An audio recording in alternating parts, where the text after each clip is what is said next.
ഒരു പ്രവാസിയെ സംബന്ധിച്ചിടത്തോളം നാട്ടിലെ ഓരോ ആഘോഷവും സന്തോഷവും അതോടൊപ്പം തന്നെ സങ്കടവും ഉണ്ടാക്കുന്ന ഒന്നാണല്ലേ.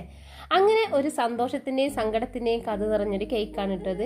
ഒരച്ഛൻ തൻ്റെ ഋതുമതിയായ മകൾക്ക് വേണ്ടിയിട്ട് സർപ്രൈസ് ആയിട്ട് ഓർഡർ ചെയ്തൊരു കേക്കായിരുന്നത്. എന്തെങ്കിലും ഒരു തീമിലൊരു കേക്ക് ചെയ്യണം എന്നായിരുന്നു എന്നോട് പറഞ്ഞിട്ടുണ്ടായിരുന്നത്. ഞാൻ ഒരുപാട് ആലോചിച്ചതിന് ശേഷമാണ് ഇങ്ങനെ ഒരു തീമിലേക്ക് എത്തിയത് കേട്ടോ. എന്തായാലും ഞാൻ ഈ കേക്ക് അവിടെ കൊണ്ടു ചെല്ലുമ്പോൾ അവരുടെ ചടങ്ങുകൾ നടക്കുന്ന സമയമായിരുന്നു. അവരൊട്ടും പ്രതീക്ഷിക്കാണ്ടാണ് ഇങ്ങനെ ഒരു കേക്ക് അവിടെ എത്തുന്നത്. ഭയങ്കര സന്തോഷമായിരുന്നു ആ മോൾക്കൊക്കെ ആ കേക്ക് കിട്ടി കഴിഞ്ഞപ്പോൾ. അച്ഛൻ്റെ വക ഗിഫ്റ്റാന്നൊക്കെ പറഞ്ഞപ്പോൾ ഭയങ്കര സന്തോഷമായിരുന്നു. എനിക്ക് സത്യം പറഞ്ഞാൽ അത് കണ്ടപ്പോൾ കണ്ണ് നിറഞ്ഞെന്നൊക്കെ പറയില്ലേ, അങ്ങനെ ഒരു അനുഭവമാണ് ഉണ്ടായത് കേട്ടോ.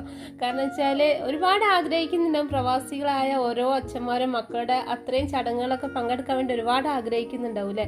അതൊന്നും സാധിക്കാണ്ട് വരുമ്പോഴോ അവരുടെ ആ ഒരു പ്രസൻസ് ഇത്തരം സർപ്രൈസിലൂടെ അവിടെ എത്തിച്ചു കൊടുക്കാൻ നമുക്ക് സാധിക്കുന്നത്